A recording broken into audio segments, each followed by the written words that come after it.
છે લગભગ છે સુરેન્દ્રનગર. सर्वेभ्यो नमो नमः। श्री गोविंद तारू गुरु ओલું ચાલુ यूनिवर्सिटी કરવું गोधरा પડશે. एवं राष्ट्रीय संस्कृत मंच के संयुक्त तत्वावधान में आयोजित इस पंच महाकाव्य व्याख्यान श्रृंखला में आप सभी का हार्दिक स्वागत है। मित्रों, हम अपने व्याख्यान का आरंभ ईश्वर का स्मरण कर कर करते हैं, तो आज के हमारे इस व्याख्यान का आरंभ भी हम परमात्मा का स्मरण कर कर ही करेंगे। तो मैं दर्शना रावल जी से विनती करूंगा कि वे ईश्वर की स्तुति करें और आज के हमारे इस व्याख्यान का आरंभ कराएं। दर्शना भगिनी जी, खूब खूब आभार आप सर्वनो। ओम नमो नारायण। अच्युतं केशवं राम नारायणं कृष्ण दामोदरं वासुदेवं हरिं श्रीधरं माधवं गोपिका वल्लभं जानकीनायकं रामचन्द्रं भजे। अच्युतं केशवं सत्यभामाधवं माधवं श्रीधरं राधिकाराधितं इन्दिरा मन्दिरं चेतसा सुन्दरं देवकी नन्दनं नन्दनं सन्दधे विष्णवे जिष्णवे शङ्खिने चक्रिणे रुक्मिणी रागिणे जानकी जानये।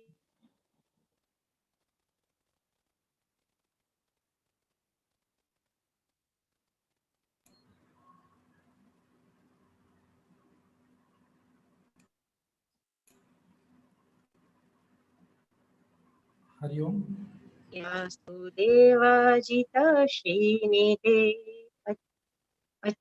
अच्युतानंद हे माधवाद्योक्षज द्वारकानायक द्रौपदी रक्षकः अच्युतं केशवं रामनारायणं कृष्णदामोदरं वासुदेवं हरिम्। जी, धन्यवाद भगिनी आपका।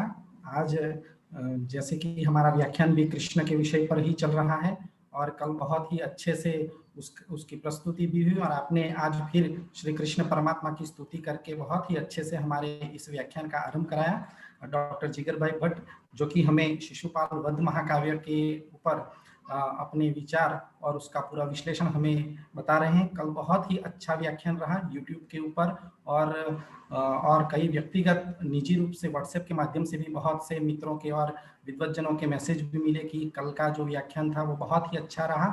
तो मैं पुनः जिगर भाई से विनती करूंगा कि वे अपनी वाणी से हमें लाभान्वित करें। डॉक्टर जिगर भाई भट्ट।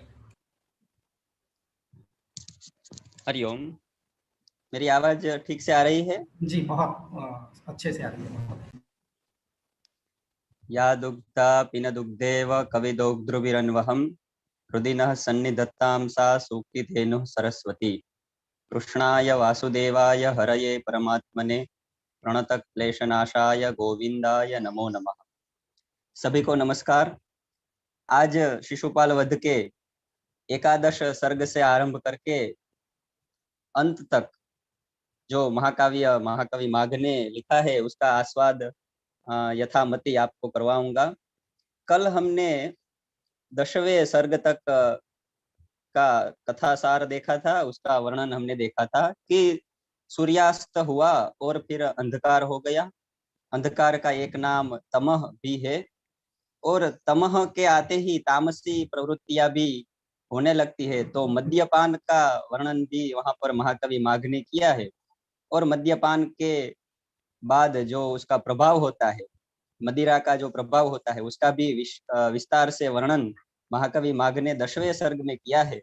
उसके बाद 11वें सर्ग में 11वें सर्ग में महाकवि माघ ने प्रभात का वर्णन किया है। प्रत्येक रात्रि के बाद एक सुनहरी प्रभात सुबह होती है, प्रभात होता है। तो उसी प्रकार महाकवि माघ ने जो प्रभात वर्णन किया है वहां से आज हम आरंभ करते हैं। रैवतक पर्वत जो अनेक रत्नों का निधान है, अनेक औषधियों का निधान है, वहां पर प्रभात हुआ। और किस प्रकार प्रभात हुआ, तो प्रत्येक राजा सुबह होते ही प्रभात होते ही बंदीजन उनको जगाने के लिए मधुर मधुर गीत गाते हैं। गुजराती में जो हम प्रभातिया कहते हैं, जागने जादवा कृष्ण गोवाड़िया, ऐसे। तो ये प्रभात में श्री कृष्ण को जगाने के लिए बंदीजनों ने विविध स्वरों से, पंचम स्वर से, षड्ज स्वर से मधुर गान करके श्री कृष्ण को जगाने के लिए मधुर गान आरंभ किया। और प्रभात होते ही आकाश में जो परिवर्तन आता है, वो भी परिवर्तन यहाँ महाकवि माघ ने दिखाया है। ध्रुव का जो तारा है वो या तो सूर्यास्त के समय अथवा तो प्रभात के समय एकदम स्पष्ट दिखाई देता है। तो ध्रुव का तारा और उसके पास में जो सप्तर्षि मंडल है, वो सप्तर्षि मंडल का, जैसे कि आसमान में, आकाश में शकट हो, गुजराती में गाडू कहवाई, तो वो शकट के जैसे सप्तर्षि मंडल का भी वर्णन यहाँ पर महाकवि माघ ने किया है। और पूरी रात जो पहरेदार जागते रहो ऐसे बोलते हुए हमको जगाता है, वो सुबह होते ही खुद सो जाता है। कभी कभी हमें लगता है कि हमें जगाने वाले लोग, जब हम जाग जाते हैं तो फिर वो सो जाते हैं। तो उसी प्रकार पहरेदार सुबह सुबह प्रभात होते ही वो खुद शयन में लीन हो गए, सो गए। और एक बहुत अच्छी बात यहाँ महाकवि माघ ने लिखी है कि प्रातः काल होते ही, प्रभात होते ही जो हम अध्ययन करते हैं, प्रातः काल में किया गया अध्ययन, शास्त्र चिंतन हमारे मन में स्थिर रहता है। उसी प्रकार हाँ, वामन ने भी काव्यालंकार सूत्रवृत्ति में लिखा है, रात्रि याम स्तुरीयः कालः। काव्य लिखने के लिए उचित काल कौन सा है? तो रात्रि यामः तुरीयः कालः, ब्रह्म मुहूर्त जिसको हम कहते हैं। तो कवियों ने प्रातः काल होते ही अर्थ चिंतन का आरंभ किया। अर्थपूर्ण काव्य लिखना यही एक कवित्व का निशानी कहा जाता है, चिन्ह कहा जाता है। और उसी प्रकार प्रातः काल होते ही अनेक राजाओं ने भी, जैसे कवि अर्थ चिंतन करते हैं वैसे राजा भी अर्थ चिंतन करते हैं। दोनों का अर्थ अलग है, लेकिन अर्थ चिंतन दोनों को करना पड़ता है। तो प्रातः काल में कवियों ने अर्थ चिंतन किया और राजाओं ने भी अर्थ चिंतन किया, ऐसा यहाँ पर वर्णन किया गया है। और प्रातः काल होते ही हमारे ग्राम्य विस्तार में ये एक बहुत अच्छी बात पाई जाती है कि गोप गोपिया जो होते हैं, हाँ, गोपिया जो होती है, ग्वालों की जो स्त्रियां होती है, वे दधी के पात्र में मथनी को डाल करके क्या बोलते हैं उसको, मक्खन निकालने के लिए प्रयत्नशील रहती है। जैसे कि अमृत की प्राप्ति के लिए देवों ने और दानवों ने मद्राचल को सागर में उतार के अमृत की प्राप्ति की थी। उसी प्रकार गोपियों ने भी प्रातः काल होते ही दधी के पात्र में मथनी को उतार के मक्खन की प्राप्ति करने का प्रयत्न किया। और कल हमने रात्रि के वर्णन में कहा था कि जैसे गणिका नायिका निर्धन व्यक्ति को बाहर निकाल देती है, उस प्रकार उसने सूर्य को बाहर निकाल दिया था। पश्चिम दिशा रूपी नायिका ने सूर्य को अपने घर से बाहर निकाल दिया। और जो स्वीया नायिका है, प्रभा, सूर्य की जो कांति है, वो स्वीया नायिका के समान पति के मृत्यु होने के बाद जो पतिव्रता स्त्री अग्नि का आश्रय लेती है। तो प्रातः काल हो गया है, अब जिस प्रभा ने अपने देह का त्याग किया था, अग्नि का आश्रय लिया था, वो प्रातः काल होते ही जैसे सूर्य को फिर से वर चुकी हो, सूर्य का वर्ण किया हो। तो इसके आधार पे हमें पूर्व जन्म में और आने वाले जन्म में भी हमारा जो विश्वास है, भारतीय संस्कृति ने जो बताया है, वो विश्वास भी हमारा दृढ़ हो जाता है यहाँ पर।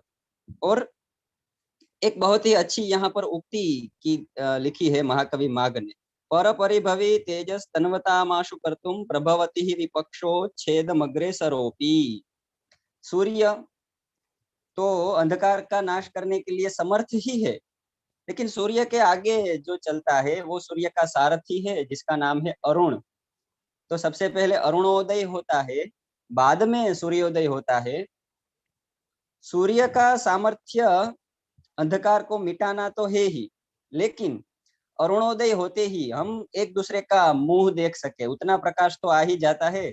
और गुजराती में उसको मोसुंजणु ऐसी भाषा, ऐसा शब्द से कहा गया है कि मोसुंजणु थयु, मुंह देखने के लायक प्रकाश हुआ। इससे महाकवि माघ ने ऐसा लिखा है इस दृष्टांत से कि सामर्थ्यवान व्यक्ति के आगे अगर कोई चल रहा है तो वो भी उस सामर्थ्यवान व्यक्ति के जितना तो समर्थ नहीं है, लेकिन थोड़ा बहुत तो प्रभाव वो दिखाएगा ही। अरुण संपूर्ण अंधकार का नाश भले ही ना करे, लेकिन थोड़ा बहुत प्रकाश तो वो भी करता है। और रात्रि के समय में जितने भी श्वेत भवन थे, जो भवन रत्नों अनेक रत्नों से बने हुए जो भवन थे, वो चंद्रमा के प्रकाश से एकदम श्वेत लग रहे थे, श्वेत दिख रहे थे। वे सूर्य का धीरे धीरे जो आगमन हुआ तो वे सारे अपना श्वेत वर्ण बदल के मानो के सूर्य के वर्ण में, हाँ, अरुण के वर्ण में रंग रहे हो, उसके जैसे हो रहे हो, ऐसा वर्णन महाकवि माघ ने किया है। और जो लक्ष्मी की चंचलता कल हमने बताई थी, सायंकाल होते ही लक्ष्मी का एक अर्थ होता है शोभा और एक अर्थ होता है संपत्ति। शोभा ने कमल का त्याग किया क्योंकि सायंकाल हो गया था, लेकिन फिर से अब धीरे धीरे सूर्योदय हो रहा है। कमल सूर्य के ताप से, किरणों से धीरे धीरे तप रहा है। तो उसी लक्ष्मी ने, जिस लक्ष्मी ने कमल का त्याग किया था, उसी लक्ष्मी ने आज फिर से प्रभात होते ही कमल का निवास आश्रय लिया। तो इससे ये भी पता चलता है कि जैसे जैसे हम तपते हैं, ताप को सहन करते हैं, वैसे वैसे हम शोभायमान भी होते हैं। हाँ, लक्ष्मी शब्द का एक अर्थ है संपत्ति, तो ताप से ही संपत्ति मिलती है और ताप से ही शोभा भी प्राप्त होती है, ऐसा महाकवि माघ यहाँ कहना चाहते हो। और यहाँ पर एक शाकुंतल का श्लोक भी हमें याद आता है, यात्येकतोस्त शिखरम पतिरोषधीनाम आविष्कृतो ऋण पुरस्सर एकतोर कहा तेजोद्वयस्य युगपद व्यसनोदयाभ्याम लोको नियम्यतेवात्मदशांतरेषु। एक और सूर्य का उदय हो रहा है, एक और चंद्र का अस्त हो रहा है। दोनों तेजोद्वय, दोनों ही तेज की राशि है, तेज का समूह है। एक का उदय हो रहा है, एक का अस्त हो रहा है। तो स्वयं लोक, कभी कभी कुछ लोगों का उदय हो रहा हो, कुछ लोगों का अस्त हो रहा हो, तो ऐसा मिलता जुलता ही वर्णन यहाँ पर महाकवि माघ ने भी कुमुदवनम अपस्रे श्रीमदम्भोज खंडम अथवा श्रीमदम्भोज शंडम, ऐसा जो श्लोक है उसमें किया है। रात्रि के होते ही जो कुमुदिनियां होती है, रात्रि कमल जो होते हैं वो खिलते हैं, और दिन में जो सूर्य के प्रभाव से कमल खिले हुए होते हैं वो रात्रि को बंद हो जाते हैं। सुबह होते ही वो फिर से वही कमल खिलते हैं, तो रात्रि कमल बंद हो जाते हैं। तो यहाँ क्या हुआ, प्रभात हुई, सूर्य का आगमन हुआ, तो कुमुदवन की शोभा, जो रात्रि कमल थे उनकी शोभा ये चली गई, और जो कमल है सूर्य के देखने से खिल गए तो उनकी शोभा बढ़ गई। एक की शोभा का नाश होना, दूसरे की शोभा का बढ़ना। फिर क्या हुआ, तो जो उल्लू है, कौशिक, उलूक कहते हैं उनको, आउल, घुवड़ गुजराती में कहवाय, तो वो बड़े ही खिन्न हो गए। प्रभात होते ही उल्लू को कुछ दिखता नहीं है, तो वे बड़े ही खिन्न हो गए कि अरे अब हमारी दृष्टि चली जाएगी। और जो चक्रवाक पक्षी है, चक्रवाक पक्षी, उसके विषय में ऐसी मान्यता है कि सायंकाल होते ही चक्रवाक पक्षी अपनी पत्नी से अलग हो जाता है और प्रभात होते ही फिर से उन दोनों का, पक्षियों का मिलन हो जाता है। तो एक उल्लू है वो खिन्न हो गया, और चक्रवाक है वो अत्यंत ही प्रसन्न हो गया कि अब मुझे मेरी पत्नी से, प्रियतमा से मिलने का अवसर प्राप्त होगा। तो एक और खिन्नता है, एक और प्रसन्नता भी है।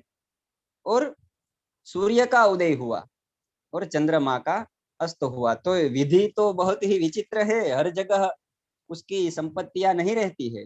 कभी कभी कुछ जगह, कुछ स्थानों पर खिन्नता भी होती है और कुछ स्थानों पर प्रसन्नता भी होती है। इस प्रकार 11वें सर्ग में प्रभात का बहुत ही मनोरम वर्णन महाकवि माघ ने किया है। अब 12वां सर्ग है, उसमें प्राभातिक प्रस्थान, प्रभात हुआ तो श्री कृष्ण ने और श्री कृष्ण के सैन्य ने जो रैवतक पर्वत के आसपास डेरा डाला था, विश्राम करने के लिए रहे थे, वहां पर निवास किया था, प्रभात होते ही उन्होंने फिर से प्रयाण करना आरंभ किया। तो अब इस प्रयाण का वर्णन 12वें सर्ग में किया गया है। श्री कृष्ण फिर से रथ के ऊपर आरूढ़ हुए और सैन्य समेत समेत उन्होंने इंद्रप्रस्थ की ओर प्रस्थान किया। अब प्रस्थान होता है तो साथ साथ नगाड़े बजते हैं, शंख की ध्वनियां होती है, दुंदुभी बजते हैं। हाँ, तो अलग अलग जो नगाड़ा शंख आदि के भी नाद होने लगे और उन्होंने सारे आकाश को उस नाद से, उस ध्वनि से भर दिया।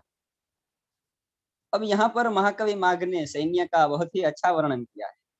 गंगा नदी से भी ये सैन्य बढ़ चढ़ कर है। कैसे? तो गंगा को हम त्रिपथगामिनी कहते हैं, गंगे त्रिपथगामिनी। गंगा 3 मार्गों से चलती है, इसलिए उसको त्रिपथगामिनी कहा है। किंतु ये जो सैन्य है श्री कृष्ण का, वो अनेक मार्गों से जा रहा था, इसीलिए वो अनेक पथगामिनी सेना। तो ये गंगा से भी थोड़ी बढ़कर के है, व्यतिरेक अलंकार से यहाँ सैन्य का भी वर्णन किया गया है। और जैसे कि लताएं होती है, वेल लताएं, वो किसी वृक्ष का आश्रय मिले तो धीरे धीरे वो वृक्ष के ऊपर चढ़ेगी। उसी प्रकार ये जो सैन्य रूपी लता थी, उन्होंने रैवतक रूपी वृक्ष का आश्रय किया था, लेकिन अब सेना रैवतक पर्वत से धीरे धीरे दूर जा रही है। तो जैसे कि वृक्ष के आधार के बिना लताएं भूमि के ऊपर फैल जाती है, उसी प्रकार ये सैन्य जो है, ये सेना जो है, वो भी लता के समान पृथ्वी के ऊपर फैल गया। जैसे हरित वर्ण की भूमि हमें लगती है, उसी प्रकार जब जहां देखो वहां श्री कृष्ण का ही सैन्य है, ऐसा वर्णन भी महाकवि माघ ने किया है। और धीरे धीरे ये सवारी आगे बढ़ रही है। राजा की जो सवारी आगे बढ़ती है, उसकी एक विशेषता ये भी होती है कि आगे आगे बंदी जन उस राजा का गीत गाते हैं, उसका यश गाते हैं, राजा की प्रशंसा करते हैं, जिससे कि जो सामाजिक लोग हैं, आसपास के ग्राम्य निवासी है, उनको भी पता चले कि हाँ, ये राजा की सवारी यहाँ से निकल रही है। लेकिन ऐसा कभी हो सकता है किसी कृष्ण के बारे में किसी ने ना सुना हो? कभी नहीं हो सकता। तो मानो कि बंदी जनों ने श्री कृष्ण का यश पुनरुक्त किया हो, उसी प्रकार और जो श्रोता है, उन्होंने भी श्री कृष्ण का यश पुनः श्रवण किया हो, वैसे ये बंदीजन श्री कृष्ण का यश गाते हुए धीरे धीरे आगे बढ़ने लगे और श्री कृष्ण मार्ग का निरीक्षण कर रहे हैं। वैसे तो वो जगत पति है, विश्वम्भर है, तो सभी के ऊपर श्री कृष्ण की दृष्टि रहती है। तो श्री कृष्ण ने मार्ग में क्या देखा, एक बहुत ही अच्छा वर्णन यहाँ महाकवि माघ ने किया है। एक कृषि क्षेत्र है, खेत में धान्य आ गया है। तो धान्य आने के बाद उसकी बहुत ही रक्षा करनी पड़ती है, रखवाली करनी पड़ती है। तो जो स्त्रियां है, किसानों की स्त्रियां है, वो धान्य का रक्षण कर रही। किस प्रकार रक्षण कर रही है? तो पक्षी अगर ऊपर से आते हैं तो उनको उड़ाना पड़ता है। अगर पक्षियों को उड़ा रहे हैं तो कोई पशु खेत में ना घुस जाए, उसका भी ध्यान रखना पड़ता है। तो जमीन से भी उसको भय है और आकाश से भी धान्य को भय है। तो किसानों की स्त्रियां जैसे ही पक्षियों को उड़ाती है, तो पीछे से कोई मृग है, कोई पशु है, वो खेत में घुसने के लिए प्रयत्न करता है। अब किसानों की स्त्रियों ने उन पशुओं को दूर करने का प्रयत्न किया, तो पीछे से वो पक्षी आ गए। तो एक समस्या को हटाया तो दूसरी समस्या आ गई, दूसरी को हटाया तो फिर से वो पहली समस्या आ गई। और हमारे जीवन में भी कभी कभी ऐसा होता है कि एक समस्या को हटाओ तो दूसरी समस्या आ जाती है, दूसरी समस्या को हटाते हैं तो फिर से कोई समस्या आ जाती है। लेकिन मजे की बात यह है कि श्री कृष्ण हमें देख रहे हैं। हाँ, श्री कृष्ण ने वो स्त्री को जैसे देखा, वैसे वो हमें भी देख रहे हैं। तो ऐसा वर्णन महाकवि माघ ने किया है। और जो 55वां जो श्लोक है, द्वादश सर्ग का 55वां श्लोक है। वहां बहुत ही अच्छा उपमा अलंकार का प्रयोग किया है, तो वो श्लोक मैं आपको आपके सामने प्रस्तुत करता हूँ। नीते पलाशिन न्युचिते शरीरवद गजांत केनांत मदांत कर्मणा संचेरुरात्मान इवा परम क्षणात् क्षमारुहम देहमिव प्लवंगमाः। सैन्य में जो हाथी थे, हाथी ऐसा कभी नहीं हो सकता कि जहां से गुजरे वहां अपने चिन्ह ना छोड़े। वो किसी ना किसी वृक्ष को गिरा देगा, वो उसके मनसा नहीं होती गिराने की, तो वो अपने गंडस्थल को खुजलाने के लिए वृक्ष का प्रयोग करता है और वो वृक्ष गिर जाता है। तो यहाँ महाकवि माघ ने वर्णन किया है कि यम रूपी हाथी ने शरीर रूपी किसी वृक्ष को गिरा दिया।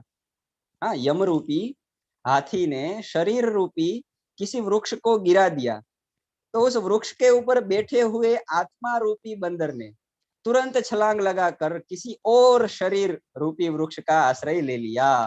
तो जैसे आत्मा शरीर से निकलकर अन्य शरीर में प्रवेश करती है, वैसे वो जो बंदर था, हाँ, वृक्ष के गिरने से उसके ऊपर बैठे हुए बंदर ने फिर से किसी अन्य वृक्ष का ग्रहण किया। तो ये बहुत ही अत्यंत रोचक वर्णन यहाँ महाकवि माघ ने किया है। और आगे धीरे धीरे बढ़ते हुए सेना यमुना नदी के पास आती है, और यहाँ पर महाकवि माघ ने यमुना नदी कालिंदी का भी वर्णन किया है। ये यमुना नदी कैसी है? तो एक श्लोक में ऐसा महाकवि माघ ने लिखा कि सूर्य जो कि अत्यंत तेजस्वी है, बहुत ही तापदायक होता है, बहुत ही उष्ण होता है, उस सूर्य की पुत्री होते हुए भी ये यमुना अत्यंत शीतल है। और ये यमुना यमराज की बहन है। यमराज प्राणों को हरण करने वाले हैं, किंतु ये यमुना प्राणों को देने वाली है। हाँ, नदियां तो वैसे भी प्राणों का दान करने वाली होती है, तो यमराज की बहन होते हुए भी प्राणदात्री है। और कृष्ण वर्ण वाली होते हुए भी, यमुना का जल कृष्ण होता है, तो कृष्ण वर्ण वाली होते हुए भी ये यमुना पापों का नाश करके हमें पवित्रता प्रदान करने वाली है, शुद्धता प्रदान करने वाली है। ऐसी यमुना को श्री कृष्ण ने देखा, और त्रयोदशवा जो सर्ग है, यमुना को पार करके श्री कृष्ण का जो सैन्य है वो श्री कृष्ण समेत इंद्रप्रस्थ के आसपास पहुंच गया है। अब श्री कृष्ण और युधिष्ठिर का मिलन होता है यहाँ 13वें सर्ग में। तो यहाँ पर महाकवि माघ ने लिखा है कि श्री कृष्ण जब द्वारिका से निकले तब से लेकर यहाँ इंद्रप्रस्थ पहुंचे तब तक युधिष्ठिर ने अपने गुप्तचरों के द्वारा, अपने दूतों के द्वारा श्री कृष्ण कहाँ पहुंचे, उनको कोई क्षति तो नहीं हुई, कोई समस्या तो नहीं हुई, कोई कष्ट तो नहीं हुआ, ये सारा समाचार युधिष्ठिर ने लिया है। और उनको तो पता चल गया, किसी ने बताया हो या ना बताया हो, चलो हम सामने से उनका स्वागत करने के लिए जाते हैं। तो इंद्रप्रस्थ के बाहर युधिष्ठिर अपने सभी भाइयों के साथ, अपने सैन्य के साथ, बड़े वैभव के साथ श्री कृष्ण का स्वागत करने के लिए जा रहे हैं। अब यहाँ पर जो वर्णन किया है, दोनों की विनम्रता का वर्णन। दो राजा जब आमने सामने आते हैं, दोनों राजाओं में स्नेह है, तो वो राजा अपनी विनम्रता को प्रकट करने के लिए सबसे पहले रथ में से उतर जाते हैं। जो राजा अत्यंत नम्र है, विनम्र है, वो सबसे पहले रथ में से उतरेगा। तो यहाँ पर श्री कृष्ण युधिष्ठिर से पहले ही रथ से नीचे उतर गए, क्योंकि युधिष्ठिर वैसे भी उनसे बड़े हैं, ज्येष्ठ है, इसीलिए श्री कृष्ण ने रथ में से सबसे पहले वो नीचे आए। और जैसे ही श्री कृष्ण ने युधिष्ठिर के चरण स्पर्श करना चाहा, तो युधिष्ठिर ने उनको रोक लिया और युधिष्ठिर ने श्री कृष्ण का आलिंगन किया, प्रेम से उनके मस्तक को सूंघा। ये ज्येष्ठ व्यक्ति जब अपने से छोटे व्यक्ति को मिलता है तो स्नेह प्रकट करने का ये एक अच्छा उपाय भी है, एक अच्छा प्रदर्शन यहाँ किया गया है। यहाँ पर श्री कृष्ण के लिए दो शब्द रखे हैं महाकवि माघ। ये दो शब्द बहुत देखने योग्य है। एक शब्द है छल वामन, और दूसरा शब्द है विनय वामन। श्री कृष्ण के लिए वामन शब्द तो है ही, लेकिन छल से जो वामन हुए थे वो बलि वृत्तांत वाले श्री कृष्ण हरि, और जो विनय से वामन हुए हैं, विनम्रता से वामन हुए हैं, वो युधिष्ठिर के सामने खड़े हुए श्री कृष्ण। किसी का माइक ऑन है तो कृपया वो माइक बंद कर दे।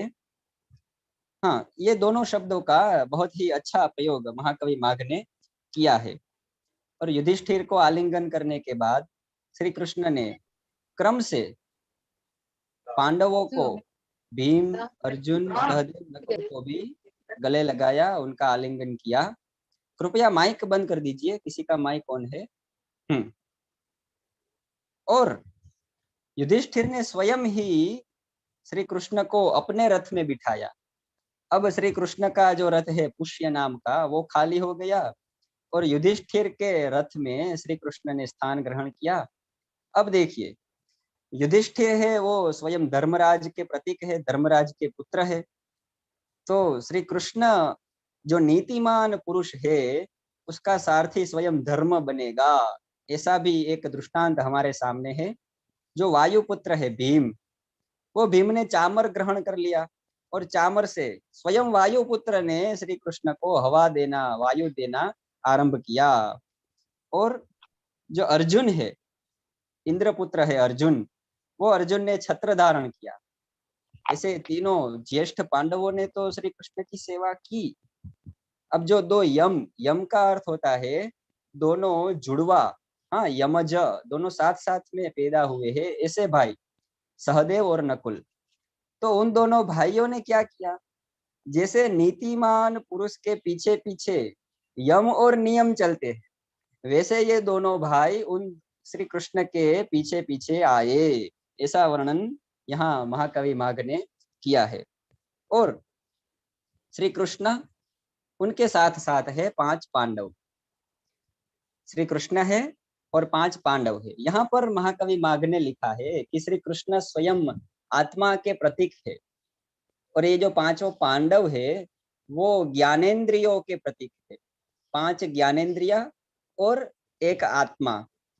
और इंद्रप्रस्थ नगरी कैसी है, 9 द्वारों वाली इंद्रप्रस्थ नगरी है। जैसे कि 9 द्वारों वाला शरीर हो, हमारे शरीर में 9 द्वार होते हैं, तो 9 द्वारों वाले शरीर में जैसे कि आत्मा 5 ज्ञानेंद्रियों के साथ प्रवेश करता है, वैसे ही श्री कृष्ण ने पांडवों के साथ प्रवेश किया। और हम सब जानते हैं ज्ञानाधिकरणम आत्मा, आत्मा का, अरे ज्ञान का जो अधिकरण है, ज्ञान किसका आश्रय लेता है, आत्मा का। तो उसी प्रकार उन 5 ज्ञानेंद्रियों ने आत्मा का आश्रय लिया और शरीर में इंद्रप्रस्थ में प्रवेश किया। और इंद्रप्रस्थ में आते ही श्री कृष्ण का ऐसा व्यक्तित्व है कि सब उनको देखने के लिए बड़े उत्सुक रहते हैं और व्याकुल भी रहते हैं। अभी तक यहाँ क्यों नहीं आए, मार्ग में कहीं पर रुक गए होंगे, जल्दी से आए, जल्दी से हम उनका दर्शन कर ले। तो जहां पर स्थान मिला वहां पर सब लोग अपना अपना काम छोड़ करके श्री कृष्ण को देखने के लिए आ गए। किसी ने अपने भवन के झरोखे से श्री कृष्ण को देखा, किसी ने खिड़कियों को खोल दिया और वहां से मस्तक बाहर निकालते हैं, एक के ऊपर दूसरा, दूसरे के ऊपर तीसरा मस्तक जैसे कि लगाया हुआ हो, वैसे श्री कृष्ण को सब देखने लगे। किसी किसी ने अपने घर के दरवाजों को खोल दिया, स्वयं बाहर आ गए।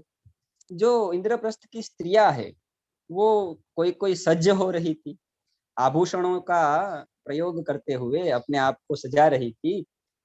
तो जल्दी से मैं श्री कृष्ण को देख लूं, उनका दर्शन ना हो पाए तो, ऐसा सोचते हुए आभूषणों का भी विपर्य हो गया कि किसी ने आंख में लगाने का जो काजल है वो गाल पे लगा दिया, जो मेहंदी होती है उसको आंखों में लगा दिया, गले में पहनने का जो है वो पाँव में पहन लिया। तो उसी प्रकार आभूषणों का विपर्य करके स्त्रियों ने श्री कृष्ण को देखने के लिए बड़े ही, हाँ वो जो वर्णन किया है महाकवि माघ ने, सब ओर से सब श्री कृष्ण को ही देख रहे, सभी जगह से, जो पुरुष है, स्त्रियां है, वृद्ध है, बालक है, वो सब श्री कृष्ण को ही देख रहे हैं। और धीरे धीरे बढ़ते हुए श्री कृष्ण सभा में गए। कौन सी सभा है? तो ये वही सभा है जो मय दानव ने बनाई है, जो मायावी सभा है, जहां जल के स्थान पे स्थल और स्थल के स्थान पे जल दिखाई देता हो, ऐसी ये सभा है। तो श्री कृष्ण ने उस मायावी सभा में प्रवेश किया। और यहाँ पर एक बहुत ही अच्छा श्लोक महाकवि माघ ने लिखा है। उसका भाव ये है कि दुर्योधन का जो प्रसंग है, ये मायावी सभा वाला प्रसिद्ध प्रसंग, तो ये है कि दुर्योधन को दिखा नहीं, वो स्थल मान करके जल में गिर गया। और ऊपर से द्रौपदी ने कटाक्ष किया कि अंधे के पुत्र जो है वो अंधा ही होता है। लेकिन यहाँ महाकवि माघ ने द्रौपदी को उसका निमित्त नहीं बताया है। महाकवि माघ ने लिखा है कि दुर्योधन को जल में गिरता हुआ देख करके भीम ने अट्टहास्य किया। और ये अट्टहास्य जो है वो दुर्योधन को लगा कि ये मेरा अपमान है। और दुर्योधन के मन में ही ये अपमान का भाव बढ़ा।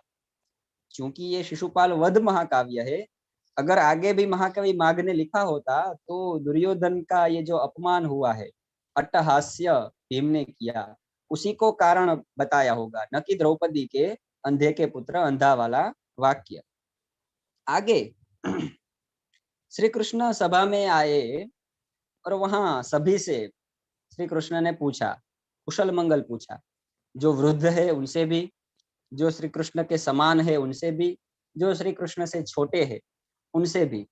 यहाँ पर महाकवि माघ ने क्या लिखा है?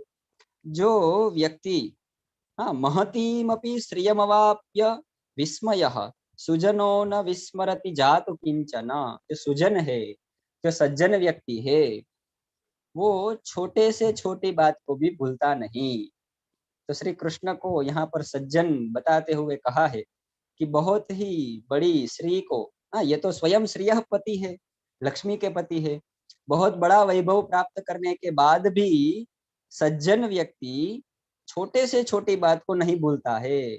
ऐसा नहीं है कि मैं इसको नहीं बुलाऊंगा, ये मेरे लेवल का नहीं है, ऐसा नहीं है। वो सभी से बहुत प्रेम से मिलते हैं और सभी से बहुत प्रेम से बात करते हैं।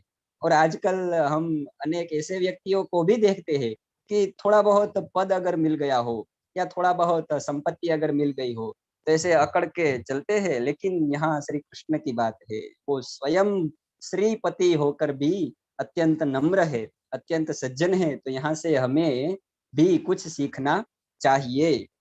और आगे चतुर्दश सर्ग है, यहाँ त्रयोदश सर्ग समाप्त होता है। 14वें सर्ग में जो मुख्य प्रसंग है वो है श्री कृष्ण को अर्घ प्रदान करना। श्री कृष्ण आए सभा में और यहाँ पर यज्ञ का अब आरंभ होने ही वाला है। ऐसा नहीं है कि श्री कृष्ण आए उनसे पहले से यज्ञ चल रहा हो, नहीं। युधिष्ठिर श्री कृष्ण की ही प्रतीक्षा कर रहे थे। जैसे जो किसान होता है वो सभी धान्य, जो उसके खेत में धान्य लगा हुआ है, उसको उतार लेता है लेकिन साफ नहीं करता। क्यों साफ नहीं करता? साफ करने के लिए वो हवा की प्रतीक्षा करता है, वायु की प्रतीक्षा करता है कि थोड़ा वायु आए और मैं अब इस धान्य को साफ करूं। उसी प्रकार यहाँ महाकवि माघ ने लिखा है कि युधिष्ठिर ने सब तैयारियां कर ली है, लेकिन जैसे किसान धान्य को साफ करने के लिए वायु की प्रतीक्षा करता है, वैसे युधिष्ठिर ने श्री कृष्ण की प्रतीक्षा की। और युधिष्ठिर यहाँ पर श्री कृष्ण की स्तुति करते हैं। आरंभ में श्री कृष्ण की स्तुति युधिष्ठिर के द्वारा की गई है। यहाँ पर एक बात हमें समझ लेनी चाहिए, स्तुति और चाटुकारिता ये दोनों बहुत ही विपरीत है। जो स्तुति होती है उसमें संपूर्ण सत्य होता है और जो चाटुकारिता होती है उसमें संपूर्ण असत्य होता है। इसलिए युधिष्ठिर ने यहाँ श्री कृष्ण की चाटुकारिता नहीं की, उनकी स्तुति की। और वैसे भी श्री कृष्ण के लिए स्तुति के लिए जो वाक्य बोला जाए वो संपूर्ण सत्य ही होगा। तो श्री कृष्ण की यहाँ पर युधिष्ठिर ने स्तुति की है और आगे युधिष्ठिर का यज्ञ आरंभ हुआ। श्री कृष्ण आए और युधिष्ठिर का यज्ञ अब आरंभ हुआ, राजसूय यज्ञ का आरंभ हुआ है। और उसका बहुत ही अच्छा वर्णन यहाँ महाकवि माघ ने किया है। महाकवि माघ यहाँ पर लिखते हैं कि शिव जी की 8 मूर्तियां प्रसिद्ध है। जो हम अभिज्ञान शाकुंतल के मंगलाचरण में भी पढ़ते हैं, या सृष्टि सृष्टोराद्या वहति विधिहुतम आदि। तो उसमें एक मूर्ति है अग्नि और एक मूर्ति है यजमान। किसी का माइक ऑन रह गया है तो कृपया माइक बंद कर दीजिए। तो ये जो युधिष्ठिर का राजसूय यज्ञ है उसमें अग्नि भी है और यजमान स्वरूप मूर्ति भी है। तो स्वयं ये यज्ञ स्वयं शिव स्वरूप है, ऐसा महाकवि माघ ने लिखा है। और यज्ञ तो विश्व कल्याण के लिए होता है, इसीलिए शिव, शिव शब्द का अर्थ भी कल्याण होता है। और मुझे लगता है कि कदाचित इसीलिए शिव की अष्टमूर्तियों में अग्नि और यजमान को स्थान दिया गया होगा। और युधिष्ठिर का ये यज्ञ कैसा है? 4 वेदों के ब्राह्मण सस्वर वेदों का पाठ कर रहे हैं। व्याकरण के जो प्रयोजन है उसमें लिखा है रक्षा, ऊह, आगम, लघु और असंदेह। इन 5 प्रयोजनों का अगर कहीं पर प्रयोग होता है तो वो एक स्थान है यज्ञ। वेदों की रक्षा करने के लिए भी यज्ञ होता है। और जो ब्राह्मण होते हैं, यज्ञ में आहुति देने वाले होते हैं, वो अपने हिसाब से विभक्तियों का परिवर्तन करते हुए आहुतियां देते हैं। मंत्र में भी अगर किसी जगह पर कोई देवता का नाम आता है लेकिन वो मंत्र अन्य देवता के लिए प्रयोग करना है, तो वहां पर जो व्याकरण के ज्ञाता होते हैं वो अपने हिसाब से देवों के नाम भी, विभक्तियां भी, वचन भी बदल देते हैं। तो उसी प्रकार व्याकरण के ज्ञाता भी इस यज्ञ में सम्मिलित थे। और युधिष्ठिर के यज्ञ में जो युधिष्ठिर के धर्मपत्नी है द्रौपदी, वो द्रौपदी सभी यज्ञ द्रव्यों का निरीक्षण कर रही थी। और सूत्रों में भी, वेदांग में भी लिखा है कि पत्नी अवेक्षते, पत्नी जो होती है यजमान की पत्नी, वो सभी द्रव्यों का अच्छे से निरीक्षण करती है, इसमें कहीं कुछ रह ना गया हो, कुछ कम ना हो। कभी कभी ऐसा होता है कि यज्ञ में आहुति देने के लिए जो तिल आदि धान्य होते हैं उसमें कहीं से कोई कीट आ गया हो तो पुण्य की जगह पर कदाचित पाप हो जाएगा। घी होता है, जो द्रव्य होते हैं उसका निरीक्षण पत्नी करती है, इसलिए पत्नी अवेक्षते। उस सूत्र के सार को लेकर के यहाँ महाकवि माघ ने लिखा है कि द्रौपदी ने सभी द्रव्यों का निरीक्षण किया और आगे यज्ञ में आहुतियां देने का भी आरंभ हो गया। अब जो अग्नि है उसने मात्र आहुति का ग्रहण नहीं किया। ऐसा नहीं है कि अग्नि सिर्फ आहुति का ग्रहण करता है। अग्नि में जो जो डाला गया उसको अग्नि ने मात्र जलाया नहीं, तो फिर क्या किया? उसको जलाया, साथ साथ में उसका जो धुआं उठता है, वो धुआं, अग्नि का जो धूम है, धुआं है, वो सब आसपास के लोगों ने ग्रहण किया। और इस धुएं को, पवित्र धुएं को ग्रहण करने से अग्नि ने उन सभी के पापों का नाश किया, उन सभी के रोगों का नाश किया। तो यहाँ पर रोगों के नाश के लिए भी यज्ञ बहुत आवश्यक है। ये जो बात हम सब कहते हैं ये महाकवि माघ ने भी लिखी है कि अग्नि के धुएं से भी रोगों का नाश होता है, वातावरण शुद्ध होता है। और वो धुआं धीरे धीरे धीरे धीरे उठता हुआ स्वर्ग तक जा पहुंचा। राजसूय यज्ञ जो इंद्रप्रस्थ में हो रहा है उसका धुआं उठते उठते उठते स्वर्ग तक जा पहुंचा। जैसे कि वो इंद्र से कह रहा हो कि देखो, तुमने प्रथम सर्ग में नारद मुनि को भेजा था, देवर्षि नारद को भेजा था, क्या कहने के लिए? कि आपको शिशुपाल का वध करना है। तो अब शिशुपाल का वध करने के लिए जो उपक्रम है, जो राजसूय यज्ञ निश्चित स्थान है, निर्धारित स्थान है, तो उसका आरंभ अब हो चुका है। तो मानो धुएं ने वहां दूत का काम किया है। और हम वैसे भी अग्निदूतम पुरोदधे कह के अग्नि को दूत कहते ही है। तो देवताओं को शुभ समाचार देने के लिए वो अग्नि यहाँ स्वर्ग तक पहुंच गया है। और ये धूम जो है वो स्वर्ग तक पहुंच गया है, ऐसा वर्णन महाकवि माघ ने किया है। अब ये यज्ञ का वैभव देखिए। आजकल जो यज्ञ होते हैं उसमें शायद हमारा मर्यादा होती है हमारी क्योंकि कुछ द्रव्य ऐसे होते हैं जो वेदों में उल्लेख किया है लेकिन हम पहचान नहीं सकते, या फिर वो द्रव्य महंगा है, या हम उसको खरीद नहीं सकते, प्राप्त नहीं होता है, ऐसे कुछ द्रव्य होते हैं। तो हम विकल्प रखते हैं कि इसके अभाव में अक्षत हो, इसके अभाव में ये हो, उसके अभाव में ये हो। हाँ, तद अभावे अक्षतान समर्पयामि ऐसा बोलते हैं। तो महाकवि माघ ने यहाँ लिखा है कि युधिष्ठिर के राजसूय यज्ञ में किसी भी द्रव्य का, हाँ, किसी भी द्रव्य का प्रतिनिधि द्रव्य नहीं था। सब द्रव्य जो आवश्यक है वो सभी द्रव्य इस यज्ञ में उपस्थित थे। हाँ, और उन द्रव्यों से यज्ञ का आरंभ हुआ। और युधिष्ठिर यज्ञ की आहुतियां दे करके दान कर रहे।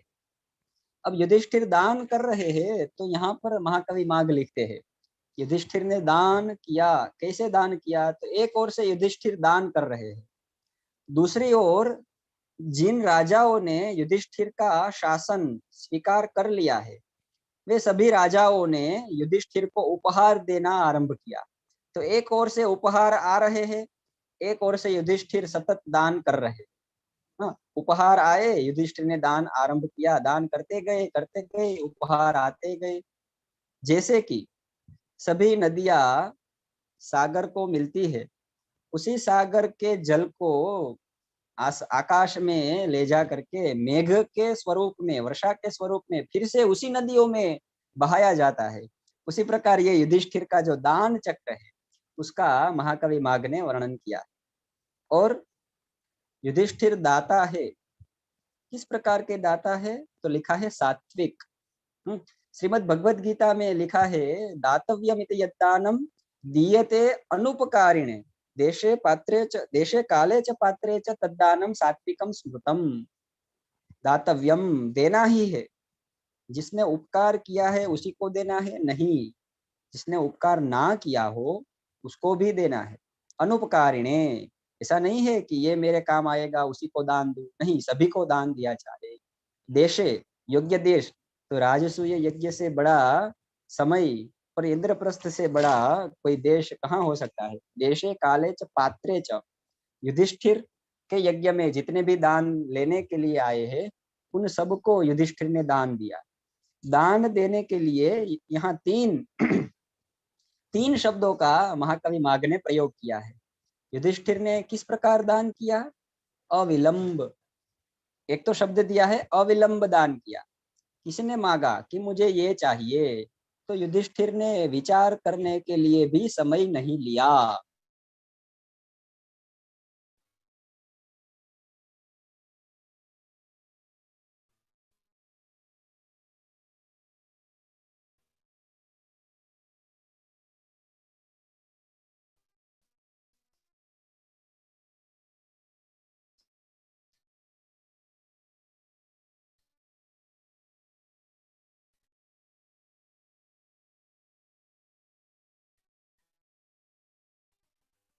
अविलंब दान कर दिया, इसको ये दिया पश्चाताप।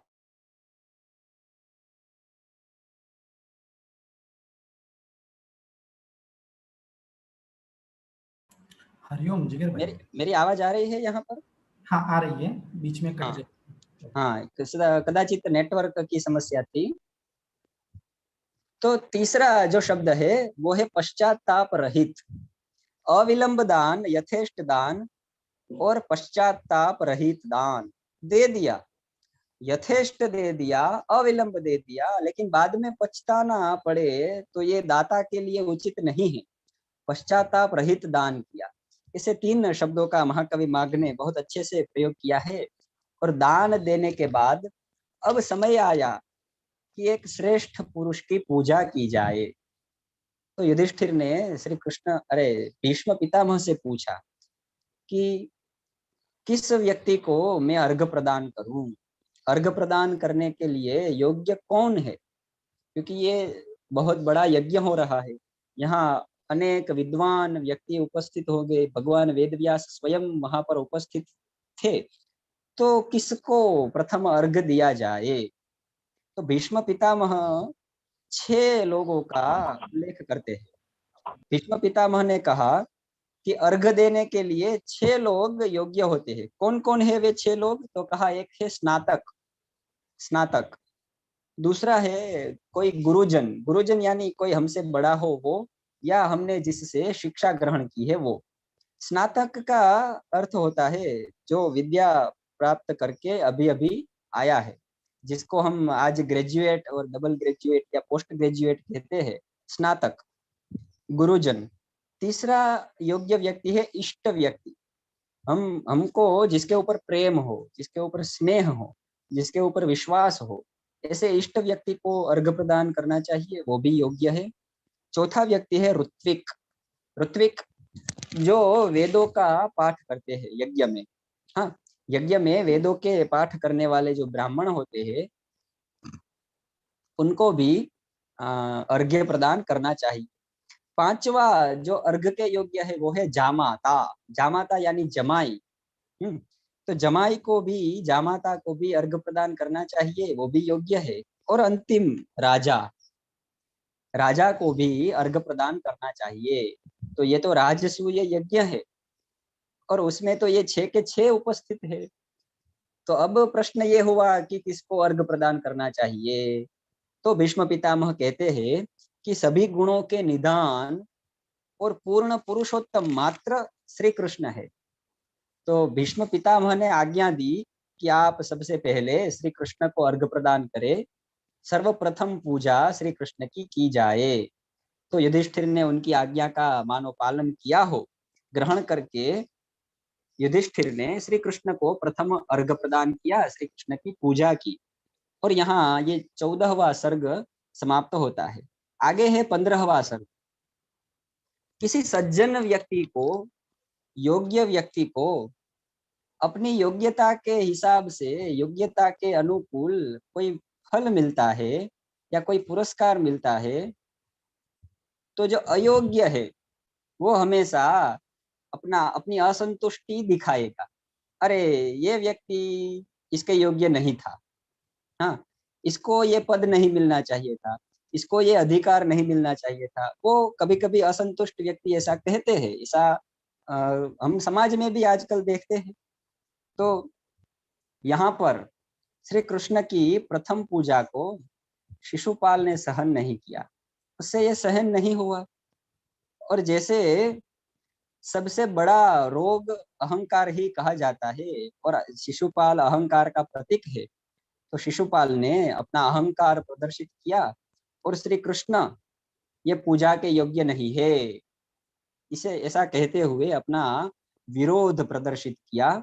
और सभा में ही श्री कृष्ण को, पांडवों को, भीष्म पितामह को, सभी को वो निंदा पात्र निंदा करने लगा, कटु वचन कहने लगा। सभी की निंदा की उसने, शिशुपाल ने। हाँ, और फिर युद्ध के लिए ललकार भी दिया कि अगर तुम में पौरुषत्व है, तुम वाकई प्रथम पूजा के योग्य हो, अपने आप को सामर्थ्यवान समझते हो, तो आ जाओ युद्ध के क्षेत्र में और हो जाए 2 हाथ बराबरी, और कौन श्रेष्ठ है वो हम आज सिद्ध कर देंगे। तो देखिए, इसी क्षण के लिए दूसरे सर्ग में उद्धव ने श्री कृष्ण को रोका था कि नहीं, हमें अभी शिशुपाल के ऊपर आक्रमण नहीं करना चाहिए। हो सकता है कि वो राजसूय यज्ञ में आए, हो सकता है कि वो आपका अपमान वहां पर करे, तो वहां सब राजा शिशुपाल की दुष्टता देख करके आपके पक्ष में आएंगे। ऐसा दूसरे सर्ग में जो उद्धव ने कहा था वो अक्षरशः यहाँ सिद्ध हो रहा है। शिशुपाल ने अपनी दुष्टता प्रदर्शित की और सभी का अपशब्दों के द्वारा उन सभी की निंदा करना आरंभ किया। और कुमार संभव में लिखा है, न केवलम यो महतोपभाषते शृणोति तस्मादपि यः स पापभाक्। तो यहाँ श्री कृष्ण के लिए, भीष्म पितामह के लिए और पांडवों के लिए जो निंदा वचन प्रयुक्त किए हैं उनका यहाँ पर मैं प्रस्तुति नहीं कर रहा हूँ। आगे शिशुपाल ने वहां से, वो सभा से चला गया और युद्ध के लिए तैयारियां आरंभ की। जो भी राजा मेरे साथ हो वो मेरे साथ साथ आ जाए। तो जैसे एक रोग के साथ अनेक रोग चले जाते हैं, हाँ, उसी प्रकार शिशुपाल सभा छोड़ के गया तो मानो उसके समर्थन में जो राजा थे, जो अनेक छोटे मोटे रोग थे, वो सब भी सभा को छोड़ करके चले गए और युद्ध की तैयारियां शिशुपाल ने आरंभ की। अब कैसे युद्ध की तैयारियां आरंभ की वो भी यहाँ वर्णन महाकवि माघ ने किया है। जैसे यज्ञ का पशु, हाँ, यज्ञ के लिए जो पशु का प्रयोग किया जाता है, वो पशु आगे आगे चलता है और उसके पीछे पीछे राजकुमारों का समूह चलता है। और यज्ञ का पशु कुछ ही समय का मेहमान होता है, बाद में उसका वध होना निश्चित होता है। उसी प्रकार शिशुपाल भी यज्ञ के पशु के समान सभा से निकल गया, और जैसे वो राजकुमार पीछे पीछे जाते हैं, वैसे अन्य राजा भी उसके पीछे पीछे गए। यहाँ पर महाकवि माघ ने शिशुपाल को यज्ञ का पशु कह करके उसका वध अत्यंत निकट है, ऐसा यहाँ पर हमें संकेत दिया है। और जो योद्धा थे शिशुपाल के पक्ष में, उन सबको अब अपशगुन होने लगे। अपशगुन होने लगे कि अब हमारा कुछ अशुभ होने वाला है। तो 15वें सर्ग में उन अपशगुनों का भी वर्णन महाकवि माघ ने किया है। जितने भी योद्धा थे, उन सब की स्त्रियों के हाथ में जो पात्र था, किसी के हाथ में दूध का पात्र था, किसी के हाथ में पानी, कोई खाना बना रही थी, भोजन पका रही थी, तो हाथ में से पात्र गिरने लगे। ये एक अपशगुन का संकेत माना जाता है। तो ये अपशगुन हुआ। और उन स्त्रियों के नेत्र जो है, वो नेत्र फड़कने लगे, उनके जो कपोल है, गाल है, वो फड़कने लगे। तो उनको अपशगुन की कुछ गलत होने वाला है, ऐसा उनको संकेत मिल गया। और योद्धाओं की जो स्त्रियां थी, जो पत्नियां थी, वो अपने आप उनके अंदर से रुदन आने लगा। तो ये भी एक अपशगुन है। योद्धा की पत्नी अगर रोती है, उनके अश्रु निकलते हैं, तो ये अपशगुन माना जाता है। और उनके हाथ में जो कंकण होते हैं, वो कंकण अपने आप निकल कर गिरने लगे, तो ये भी एक अपशगुन माना जाता है। और कंकण गिरते हैं तो योद्धाओं ने मानो कंकण के गिरने के आवाज को जैसे छींक खाते हुए आवाज के जैसे सुना।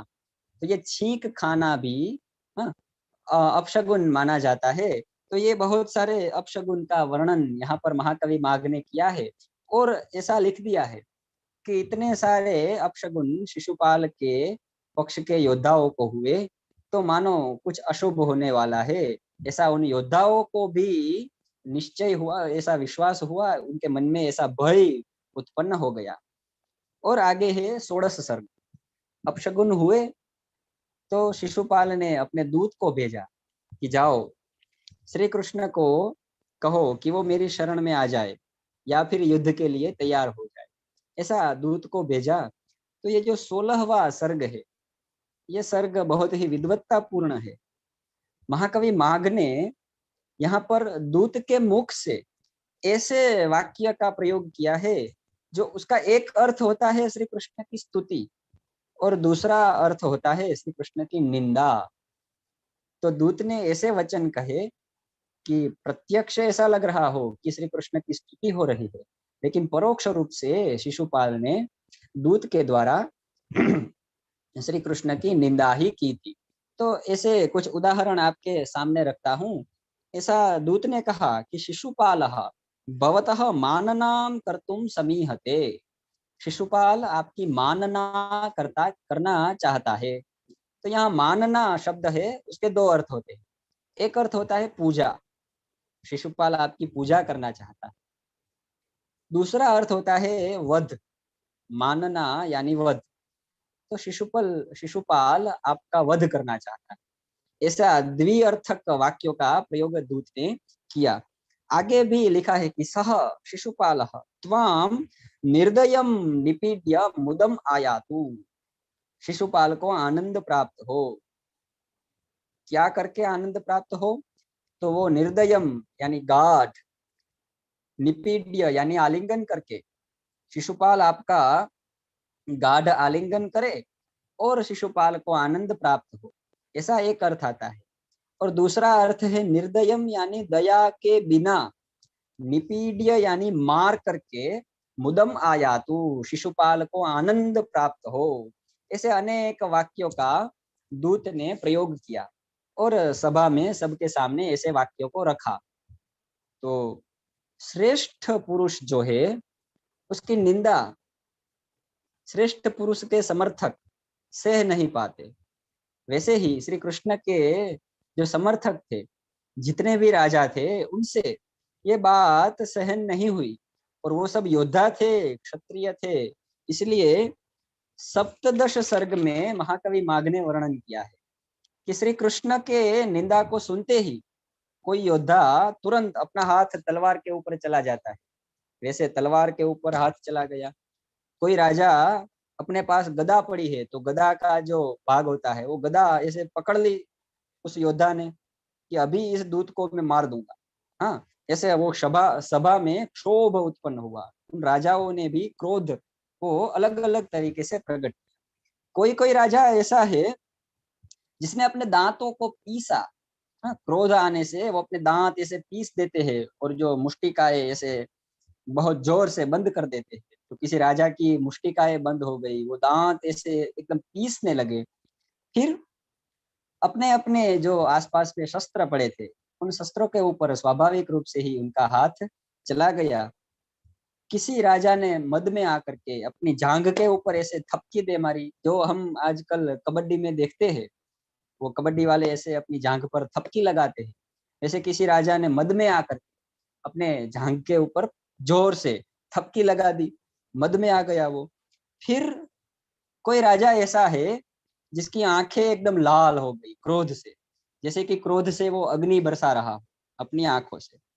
कोई राजा तो ऐसा हुआ कि उसको इतना क्रोध आया कि वो अपने आप के ऊपर अपना वश नहीं कर पाया।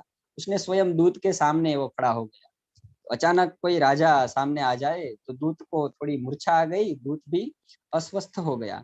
तो इस प्रकार सभा के एक क्षोभ का भी वर्णन यहाँ महाकवि माघ ने किया है और दूत को वहां से जाने दिया कि तुम यहाँ से चले जाओ, वरना ये सब राजा है वो निश्चय ही तुम्हारा वध कर देंगे।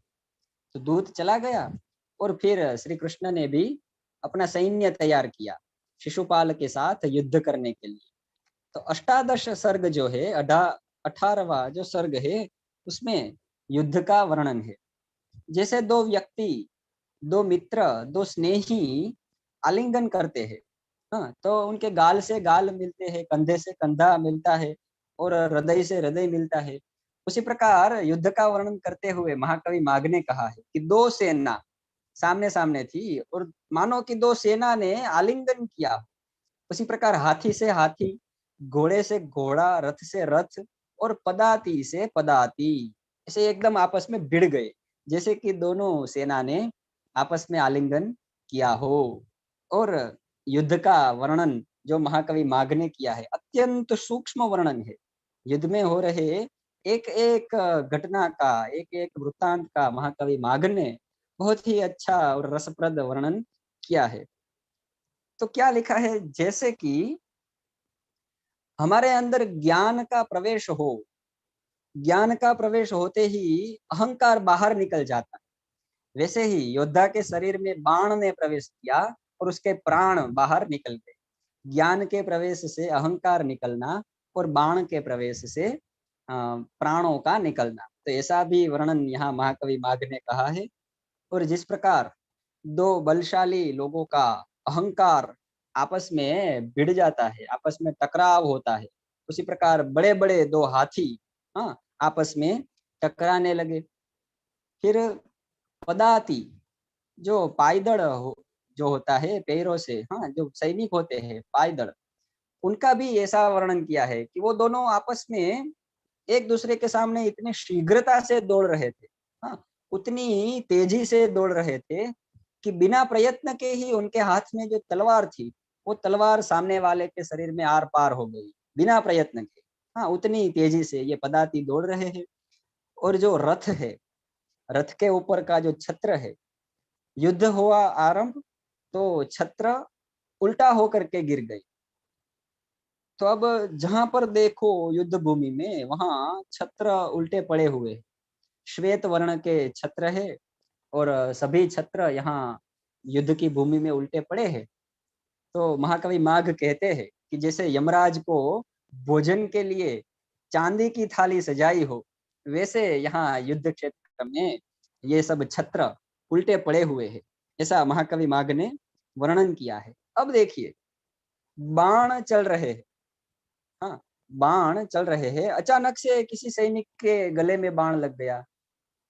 अचानक बाण लगा तो उसका जो मस्तक है वो धड़ से अलग हो गया। अचानक ही ये मस्तक अलग हुआ है, तो धड़ में अभी भी प्राण बचे हुए हैं।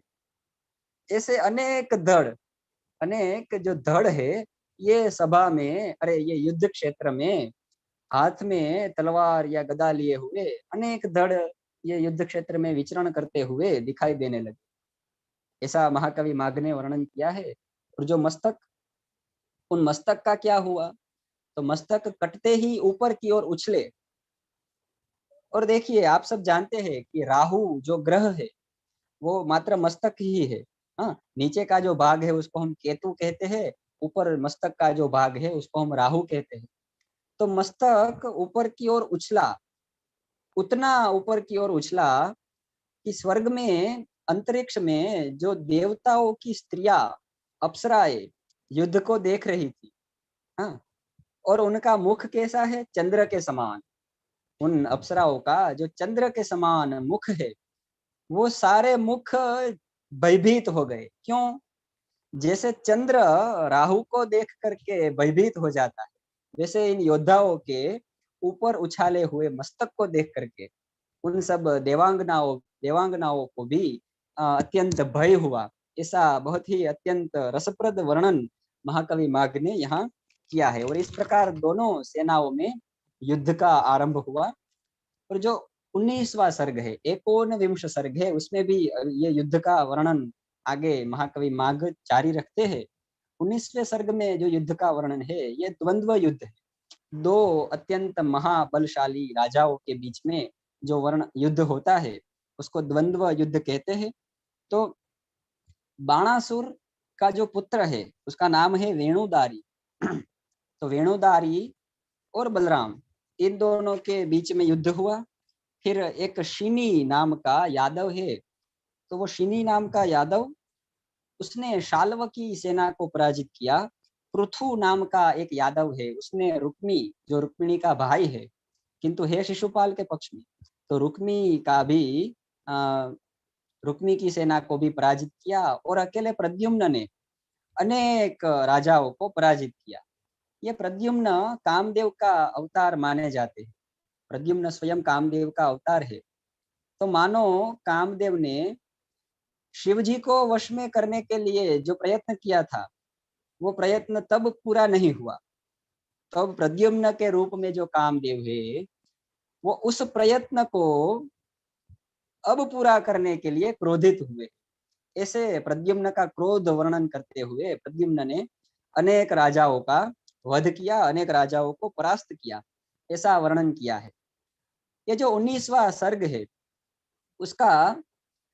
उसकी विशेषता ये है कि ये चित्र काव्य है।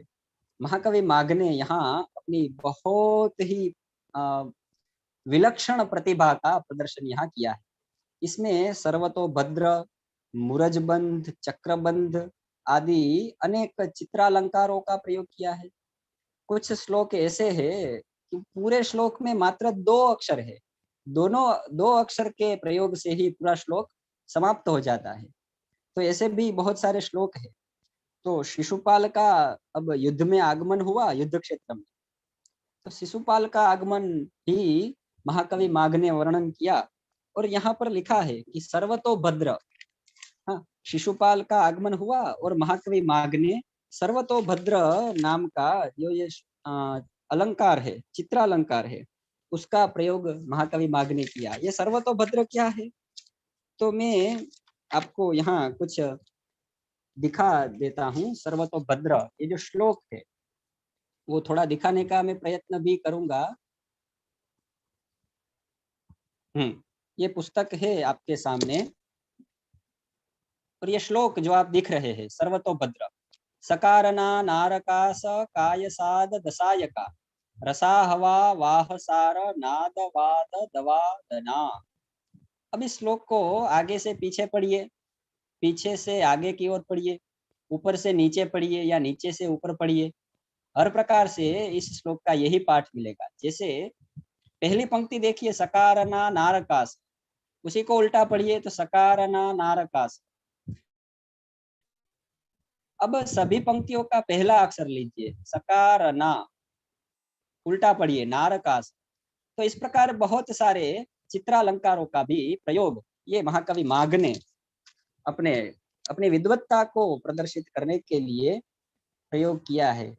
और मजे की बात यह है कि सर्वतोभद्र अलंकार का जो प्रयोग किया, तो शिशुपाल की जो सेना है वो भी सर्वतोभद्र जो व्यूह होता है, अलग अलग व्यूह होते हैं युद्ध में, जैसे चक्र व्यूह है, जैसे गरुड़ व्यूह है। तो यह सर्वतोभद्र व्यूह का प्रयोग किया है शिशुपाल ने युद्ध को, अपनी सेना को सजाने के लिए। और यहाँ महाकवि माघ ने भी सर्वतोभद्र अलंकार का प्रयोग किया है। वैसे अनेक चित्रालंकारों का प्रयोग किया है। चित्र का एक अर्थ विचित्र भी होता है, क्योंकि ये जो दुष्ट लोग होते हैं वो बड़े विचित्र भी होते हैं, और उनकी जो मनोवृत्ति होती है वो भी हम कठिनता से जान पाते हैं, सरलता से तो नहीं जान पाते। तो इसीलिए मुझे लगता है कि महाकवि माघ ने यहाँ इन चित्रालंकारों का प्रयोग किया होगा। और बाद में महाकवि माघ अपने काव्य को लिखते हैं, अपने ही काव्य के बारे में उन्होंने लिखा है कि जैसे ये शिशुपाल वध महाकाव्य सर्वतोभद्र, मूरजबंध, गोमूत्रिका बंध आदि चित्रालंकारों के प्रयोग के कारण अत्यंत दुष्प्रवेश है, उसमें प्रवेश करना अत्यंत कठिन है। शिशुपाल वध महाकाव्य को पढ़ना अत्यंत कठिन है। उसी प्रकार ये शिशुपाल की जो सेना है उसमें भी प्रवेश करना अत्यंत कठिन है, ऐसा महाकवि माघ ने लिखा है। और आगे श्री कृष्ण भी युद्ध भूमि में प्रवेश करते हैं। तो यहाँ पर देखिए महाकवि माघ ने अपनी विद्वत्ता दिखाई है। 2 अक्षरों वाले, द्व्यक्षर, 2 अक्षर वाले जो श्लोक है उनका प्रयोग किया है। तो कुछ श्लोक मैं आपके सामने रखूंगा, द्व्यक्षर श्लोक, जिसमें मात्र 2 ही अक्षरों का प्रयोग किया गया हो। तो एक श्लोक ये है, नीले नानाल नलिन नीलिनोल ललनालिना ललनालाल नेनालम लीला लोलेन लालिना। इसमें मात्र न और ल, ये 2 अक्षर का ही प्रयोग किया है। और श्री कृष्ण नील वर्ण वाले हैं, ऐसा अनेक विशेषणों से युद्ध में श्री कृष्ण का आगमन इसमें वर्णन किया गया है। तो अब युद्ध में अपने शत्रु को देख करके जो शिशुपाल के योद्धा थे वो उन सब ने श्री कृष्ण के ऊपर आक्रमण किया। वो सब श्री कृष्ण को अपना शत्रु मान रहे थे। शत्रु उनको पसंद नहीं करते थे, इसलिए उनको श्री कृष्ण के प्रति अरुचि थी, अरुच्य, श्री कृष्ण अरुच्य थे, उनको पसंद नहीं थे। लेकिन जो औषधि होती है, उन औषधियों का स्वाद हमें पसंद नहीं होता, फिर भी वो औषधि हमारे रोगों का नाश करती है। उसी प्रकार महाकवि माघ ने लिखा है कि अरुच्यमपि रोगग्नम निसर्गादेव भेषजम। भेषज जो दवा होती है, जो औषध होता है, उसका स्वभाव है कि वो भले स्वाद में कड़वी हो लेकिन वो हमारे रोग का नाश करती है, वो भले ही हमें पसंद ना हो। उसी प्रकार ये जो श्री कृष्ण है, आप उनको पसंद करें या ना करें, उनका तो स्वभाव है कि वो आपके पापों का नाश करेंगे, वो आपके रोगों का नाश करेंगे। तो जिनको श्री कृष्ण पसंद नहीं थे उनको भी श्री कृष्ण ने पाप से मुक्त कर दिया, ऐसा यहाँ महाकवि माघ ने लिखा है। और एक बहुत ही अत्यंत महत्वपूर्ण श्लोक है जिसमें श्री कृष्ण को इंद्र और सूर्य के साथ उपमा दी गई है। श्री कृष्ण किसके समान शोभित हो रहे थे? तो इंद्र के समान और सूर्य के समान। तो एक श्लोक है, श्लोक नंबर 116, 19 सर्ग में, 19वें सर्ग में 116 नंबर का जो श्लोक है, उस श्लोक के 3 अर्थ होते हैं। एक अर्थ इंद्र के पक्ष में जाएगा, एक अर्थ सूर्य के पक्ष में जाएगा और एक अर्थ श्री कृष्ण के पक्ष में जाएगा। तो थोड़ा सा इस अद्भुत श्लोक का हम रसास्वाद में आपको करा देता हूँ, क्योंकि ये अद्भुत श्लोक है तो उसको हम छोड़ना तो नहीं चाहेंगे। सदा मद बल प्रायः, सदा मद बल प्रायः समुद्रुत रसो बभौ प्रतीत विक्रमः श्रीमान हरिर हरिरिवापरः। यहाँ हरि ही यानी श्री कृष्ण, अपरः हरि ही इव, अन्य हरि। अब देखिए हरि शब्द का एक अर्थ होता है श्री कृष्ण, एक अर्थ होता है इंद्र और एक अर्थ होता है सूर्य। तो हरि ही इव अपरः, अपरः हरि ही इव बभौ, शोभित हुए। श्री कृष्ण इंद्र के समान शोभित हुए और श्री कृष्ण हरि यानी सूर्य के समान शोभित हुए। कैसे? सदा मद बल प्रायः, जो सदा मद में रहते हैं। तो इंद्र हमेशा सुधा पान करता है, अमृत का पान करता है, इसलिए वो मद में रहता है। सदा मद बल प्रायः, मद का एक अर्थ तेज भी होता है। तो ये जो सूर्य है जो हमेशा तेजस्वी रहता है, और सदा मद बल प्रायः, श्री कृष्ण के पास अपने भाई बलराम है, जो बलराम हमेशा मद में रहते हैं, मदिरा के मद में मत्त रहते हैं। ऐसे श्री कृष्ण समुद्रुत रसः, समुद्रतः रसः येन सह सूर्यः, जो सूर्य रस यानी जल को ग्रहण करता है, इसीलिए सूर्य के लिए समुद्रत रसः। ये जो इंद्र है वो भी वर्षा का प्रदान करता है, इसलिए उसको भी समुद्रत रसः, अथवा अमृत के लिए भी रस शब्द का प्रयोग किया जाए तो समुद्रत रसः, जिसने अमृत का पान किया है ऐसा।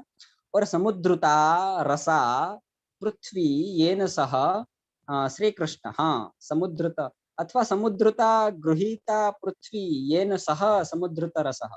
तो इसमें दो अवतारों की बात, समुद्रत रसः में वराह अवतार की बात आती है और ग्रहण की है पृथ्वी जिसने, उसमें वामन अवतार की भी बात आती है। तो ऐसे श्री कृष्ण प्रतीत विक्रम, हाँ जिसने अपने विक्रम को दिखाया है, प्रतीत विक्रम, जो अपने किरणों को विक्रम के स्वरूप में दिखाता है ऐसा सूर्य, जिसने वृत्रासुर का वध किया और अपने विक्रम को दिखाया ऐसा इंद्र, और प्रतीत विक्रम त्रिविक्रम, हाँ श्री कृष्ण ने 3 चरणों से ही विक्रम दिखाया था।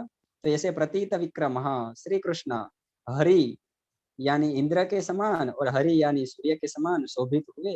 और एक शब्द दिया है श्रीमान, श्री से युक्त श्री कृष्ण, श्री यानी तेज से युक्त सूर्य, और श्री यानी संपत्ति वैभव से युक्त है इंद्र। इस प्रकार ये भी एक बहुत ही अद्भुत श्लोक महाकवि माघ की प्रतिभा का हमें दर्शन करवाता है। तो ऐसे श्री कृष्ण सुशोभित हुए। और अंतिम सर्ग है, हाँ थोड़े ही क्षणों में बस ये व्याख्यान मैं समाप्त करूंगा। अंतिम सर्ग में शिशुपाल और श्री कृष्ण आमने सामने आ गए और उनका युद्ध आरंभ हुआ। देखिए जो हमसे विमुख होता है वो युद्ध में हमारे सम्मुख होता है। तो श्री कृष्ण से शिशुपाल विमुख था और युद्ध हो रहा था, इसीलिए वो शिशुपाल श्री कृष्ण के सम्मुख आ गया, न चाहते हुए भी उसके सम्मुख आ गया। और जैसे वो रात्रि पतंग होता है, हाँ दिया जल रहा है और उसके आसपास वो रात्रि पतंग घूमता रहता है और स्वयं फिर वो दिए में जलकर अपने प्राण दे देता है। उसको पता है कि मेरे प्राण दिए के पास जाने से चले जाएंगे, फिर वो मोहित होता है और दिए के पास जाना आरंभ करता है, उपक्रम करता है। वैसे ही रात्रि पतंग के समान अत्यंत तेजस्वी श्री कृष्ण के सामने ये शिशुपाल ने जाना आरंभ किया। अब शिशुपाल ने विविध बाणों को छोड़ा, हाँ बाण की वर्षा करना आरंभ किया। तो यहाँ पर शिशुपाल और श्री कृष्ण दोनों आमने सामने बाण चला रहे। तो बाण जो होता है वो सीधा होना चाहिए, हाँ तिरछा अगर बाण है तो वो लक्ष्य का भेद नहीं कर पाएगा। और धनुष्य की जो प्रत्यंशा है तो गुण कहा जाता है, गुणवान धनुष्य। अरे किसी का माइक ऑन हो गया है, कृपया बंद कर दीजिए। तो जो सीधा है, सज्जन है, वो गुणवान के साथ ही उसका संसर्ग होता है। तो बाण सीधा है और धनुष्य है वो गुणवान है, तो बाण और धनुष्य का ऐसे मिलन हुआ जैसे एक सज्जन व्यक्ति किसी गुणवान व्यक्ति से मिलता है। ऐसे श्री कृष्ण ने अपने धनुष्य के ऊपर बाण चढ़ाया और धनुष्य का टंकार उस प्रकार हुआ कि जैसे श्री कृष्ण मेघ के समान नील वर्ण तो है ही, और मेघ अपनी गर्जना सुनाते हो, उस प्रकार श्री कृष्ण के धनुष्य का टंकार हुआ और मानो मेघ अपनी गर्जना करते हुए युद्ध क्षेत्र में आ गया हो। अब ये शिशुपाल है, उसने श्री कृष्ण के ऊपर बाणों की वर्षा करना आरंभ किया। बार बार वो बाण छोड़ने लगा और मानो बाणों के पिंजरे में श्री कृष्ण को रोक लिया। जैसे वाद विवाद चल रहा हो दो विद्वानों के बीच में, तो जो विवाद करने वाला होता है, जो प्रतिपक्ष में होता है, हाँ, जो विरोधी होता है, वो क्या करता है, तर्क वितर्क करते हुए सामने वाले व्यक्ति को, पक्ष रखने वाले व्यक्ति को रोकने का प्रयत्न करता है। उसी प्रकार शिशुपाल ने अनेक बाणों से मानो पक्ष धारण किए हुए श्री कृष्ण को रोकने का प्रयत्न किया, लेकिन जो पक्ष रखने वाला व्यक्ति है, जो गुणवान व्यक्ति है, जो विद्वान व्यक्ति है, वो अत्यंत धीर होता है और वो सभी तर्क वितर्कों का अत्यंत धैर्य से खंडन करता हो। वैसे ही इतने सारे बाणों का श्री कृष्ण ने मात्र एक ही बाण में खंडन कर दिया। तो ये बहुत ही शास्त्र जो हमारी परंपरा थी उसका भी यहाँ महाकवि माघ ने इस प्रकार से हमारे सामने प्रस्तुत किया है। तो किसी भी प्रसंग को अलग अलग दृष्टिकोण से देखते हुए वर्णन करना भी ये महाकवियों की एक विशेषता होती है। और फिर शिशुपाल ने सर्प अस्त्र का प्रयोग किया, सर्पास्त्र। तो श्री कृष्ण गरुड़ ध्वज है, हाँ, मंगलम गरुड़ ध्वज, तो उनकी ध्वजा से गरुड़ आया और उन सभी सर्पों के ऊपर झपट पड़ा, तो सर्पास्त्र का भी निवारण हो गया। फिर शिशुपाल ने सबको सुला देने के लिए स्वपन नाम का अस्त्र चलाया, स्वपनास्त्र। लेकिन जो खुद अपनी माया से निद्रा में जाते हो, निद्रा प्राप्त करते हो, उनको कोई अस्त्र भला कैसे सुला सकता है। तो स्वपनास्त्र का तो कोई प्रयोग, कोई असर श्री कृष्ण के ऊपर हुई नहीं, वो स्वपनास्त्र भी अपने आप निष्प्रभाव हो गया। फिर शिशुपाल ने आग्नेय अस्त्र का प्रयोग किया, अग्नि बरसाने वाले अस्त्र का प्रयोग किया। तो श्री कृष्ण तो स्वयं मेघ इव श्याम है, स्वयं मेघ के जैसे है। तो श्री कृष्ण ने अपने मेघ अस्त्र को स्मरण किया और वो अग्नि बरसा रहे बाणों के ऊपर स्वयं ही वृष्टि होने लगी और उसका भी निवारण किया। तो इस प्रकार शिशुपाल ने अनेक रोग रूपी अस्त्रों का प्रहार किया। हाँ, जैसे एक शरीर के ऊपर अनेक रोग आक्रमण करते हैं, उसी प्रकार अनेक अस्त्रों का आक्रमण, हाँ, प्रयोग शिशुपाल ने किया। लेकिन जिसका इम्यूनिटी पावर बहुत, हाँ, अच्छा है, पावरफुल है, उसको कोई रोग असर नहीं कर सकता। उसी प्रकार श्री कृष्ण, हाँ, उन्होंने तो कोई वैक्सीन भी मुझे लगता है नहीं ली होगी, लेकिन श्री कृष्ण इतने प्रभावशाली थे कि ये इतने रोगों के रूपी बाणों के आने पर भी श्री कृष्ण के ऊपर उनका कोई प्रभाव नहीं हुआ। और जैसे एक कुशल वैद्य अनेक रोगों का निवारण करता है, उसी प्रकार श्री कृष्ण ने एक कुशल वैद्य की भांति अनेक रोग रूपी बाणों का भी निवारण किया।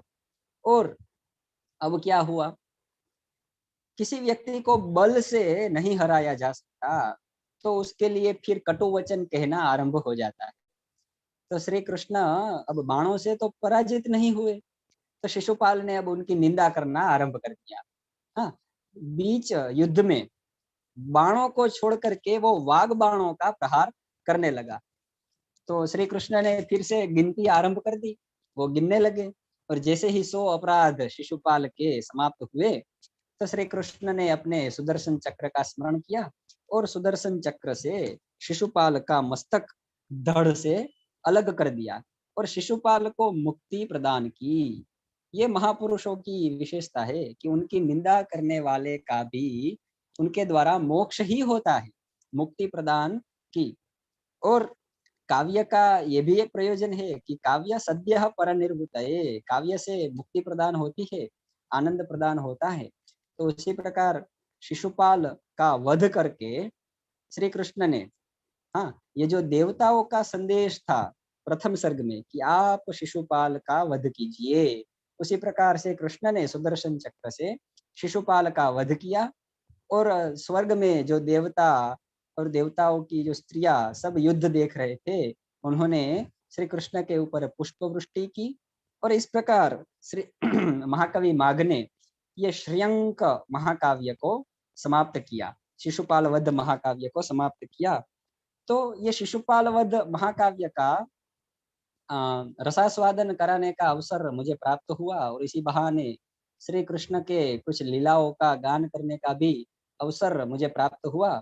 और ये अवसर प्रदान करने के लिए गुरु गोविंद विश्वविद्यालय के जो निदेशक है श्री राजेश भाई व्यास, उनका मैं हृदय से आभार व्यक्त करता हूँ। और इस अवसर पर जो मेरे गुरुदेव है डॉक्टर अमृतलाल बोगाईता गुरुजी, उनके प्रति भी मैं कृतज्ञता वचन समर्पित करता हूँ, प्रणाम करता हूँ कि उन्होंने मुझे इस योग्य समझा और व्याख्यान के लिए मुझे प्रेरित किया। तो सभी का धन्यवाद करते हुए मैं अपनी वाणी को विराम देता हूँ। सभी को नमस्कार। जी, बहुत धन्यवाद जिगर भाई आपका। आपने बहुत ही अच्छे से और बहुत ही विस्तार से और बहुत ही गहन विषयों को सबके सामने प्रस्तुत किया, और मैं समझता हूं कि आपके व्याख्यान से सब लाभान्वित हुए ही होंगे। अब मैं पावी चेतपुर कॉलेज के विद्वान अध्यापक डॉक्टर जितेंद्र भाई टेलर साहब से विनती करूंगा कि वे इस व्याख्यान के विषय में अपना प्रतिभाव रखें और आभार विधि संपन्न करें। डॉक्टर जितेंद्र भाई टेलर। नमो नमः, सर्वेभ्यो नमो नमः। आज जिगर भाई भट्ट ने शिशुपाल वध के एकादश सर्ग से शुरुआत की, प्रभात वर्णन से आरंभ किया। प्रभात का अध्ययन जो होता है, उनकी महिमा आपने बताई।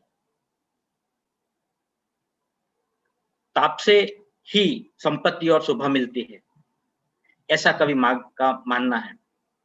शकुंतला का संदर्भ देकर आपने अपने विचार प्रकट किए। द्वादश सर्ग में उपमा अलंकार का विशद वर्णन आपने भी किया।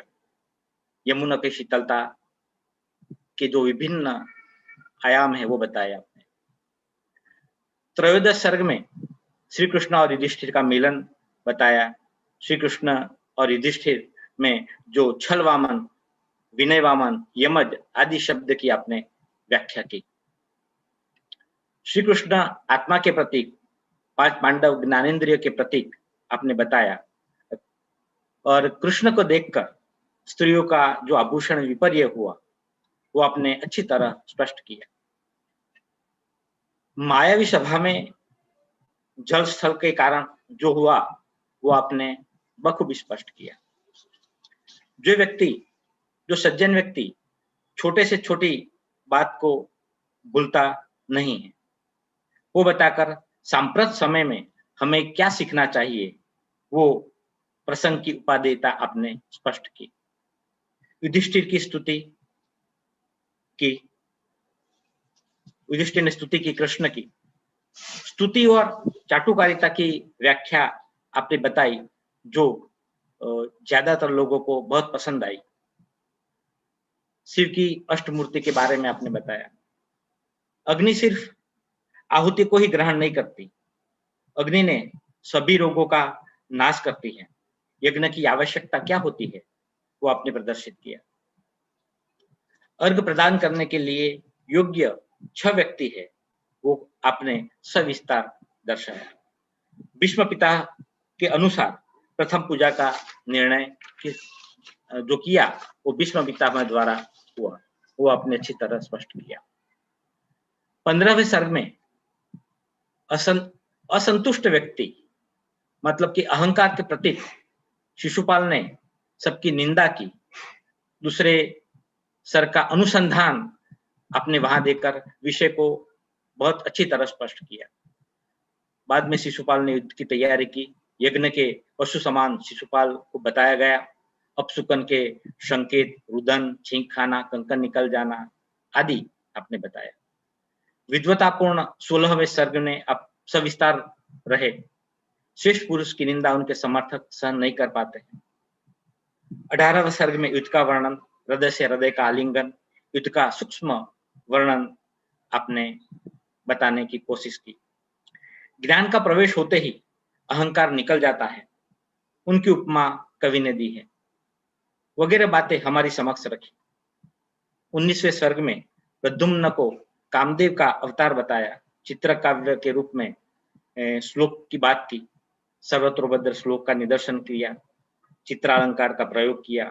अंतिम सर्ग में श्री शिशुपाल श्री कृष्ण का युद्ध बताया। विद्वान व्यक्ति धीरजवान होता है, ये भी आपने अच्छी तरह बताया। आपने अपनी विद्वतापूर्ण वाणी से श्रोता को पकड़ के रखा है। आपने 2 दिन में संपूर्ण शिशुपाल वध की विशेषता बताकर हम सबको आप्लावित किया है। हम सब आपके आभारी हैं। हम आपको यूनिवर्सिटी और ग्लोबल संस्कृत फोरम की तरफ से पुनः पुनः धन्यवाद प्रकट करते हैं। इस व्याख्यान श्रेणी के प्रोत्साहक, पथदर्शक, हमारी यूनिवर्सिटी के कुलपति, बहुमुखी प्रतिभा संपन्न डॉक्टर चौहान सर एवं रजिस्ट्रार श्री अनिल भाई सोलंकी का हम आभार प्रकट करते हैं।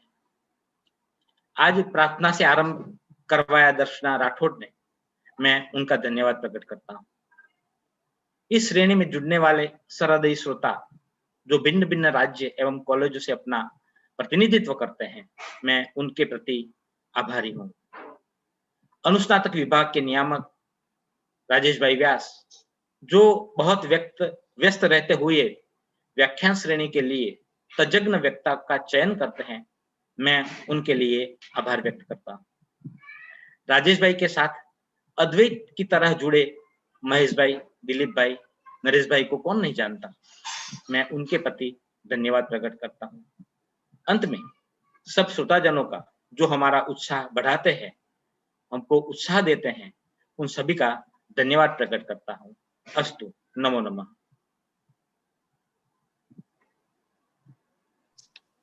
जी नमस्कार टेलर साहब।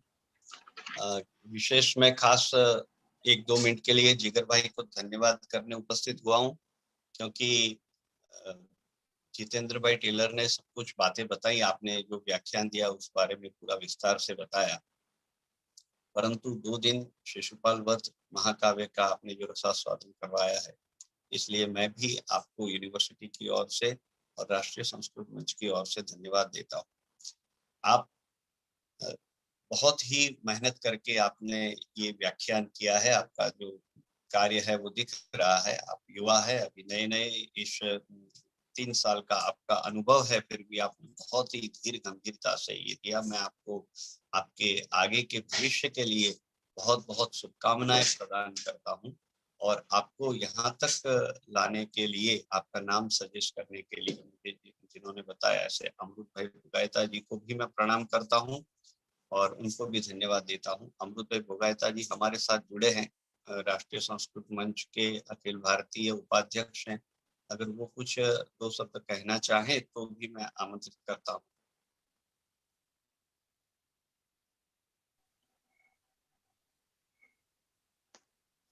मान्यः नमो नमः। नमो नमः।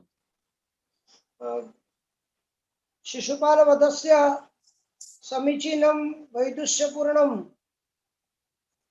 व्याख्यानं जिगर महोदयेन सम्यक् प्रदत्तं, तदर्थं नितान्तं धन्यवादार्हः ते। एवंच यत्किमपि हम जो भी कुछ करते हैं, उन सभी कार्यों में आयोजकों का बहुत ही बड़ा योगदान होता है। राजेश भाई बहुत ही अच्छे ज्ञाता हैं, कहाँ किस कार्य के लिए किसे चुनना चाहिए, ये सब वे बड़ी अच्छी तरह से जानते हैं और उनकी एक बारीक दृष्टि है। अतः आज हमें जो महाकाव्यों का लाभ मिल रहा है, उनके मूल में अगर हम जाए तो आदरणीय राजेश भाई व्यास को ये पूरा का पूरा श्रेय मिलता है। साथ में संहोति साध्यानि श्रेयांसी, अगर वे इस महाकाव्य रूपी गोवर्धन को उठाए खड़े हैं, तो साथ में कुछ ऐसे लोग भी हैं जो लाठी से उन्हें प्रोत्साहित करते रहते हैं। हालांकि हम सब लोगों को पता है कि हमारी लाठियां पहाड़ को नहीं उठा सकती, लेकिन उन्हें एहसास दिला सकते हैं कि हम लोग सब साथ में ही हैं। बस उतना ही हमारा दायित्व हम निर्वाह कर रहे हैं। फिर भी बार बार वे हमें स्मृति पथ में लेते हैं, अतः उनका यह औदार्य हमारे लिए बहुत है। सब श्रोताओं को, विद्वानों को और कार्यक्रम से जुड़े सभी लोगों को धन्यवाद देते हुए और महाकाव्यों का रसपान करते हुए और यूं ही ये सरस्वती यात्रा चलती रहे, ऐसी शुभकामना देते हुए मैं अपनी वाणी को विराम देता हूँ। धन्यवाद। नमो नमः। जी धन्यवाद सर। और हम कल्याण मंत्र के साथ आज के इस व्याख्यान का समापन करेंगे। हम सब साथ में मिलकर कल्याण मंत्र का गान करेंगे। ओम सर्वे भवन्तु सुखिनः सर्वे रामया भद्राणि पश्यन्तु मा कश्चित् दुःखभाग् भवेत्। ॐ शान्तिः शान्तिः शान्तिः। ओम। और इसी के साथ हमारा आज का यह व्याख्यान यहाँ पर समाप्त होता है। फिर मिलेंगे एक नए व्याख्यान के साथ, नए महाकाव्य के साथ। तब तक आप सभी को नमो नमः। जयतु संस्कृतम, जयतु भारतम। जी, हम लोग सोमवार को अब मिलेंगे। सोमवार को किरातार्जुनियम पे डॉक्टर महेश भाई पटेल हमें व्याख्यान देंगे। उनके भी 2 व्याख्यान होंगे। तो सोमवार को फिर से इसी समय 4 बजे फिर से हमारी मुलाकात होगी। तब तक के लिए सभी को नमो नमः। नमो नमः।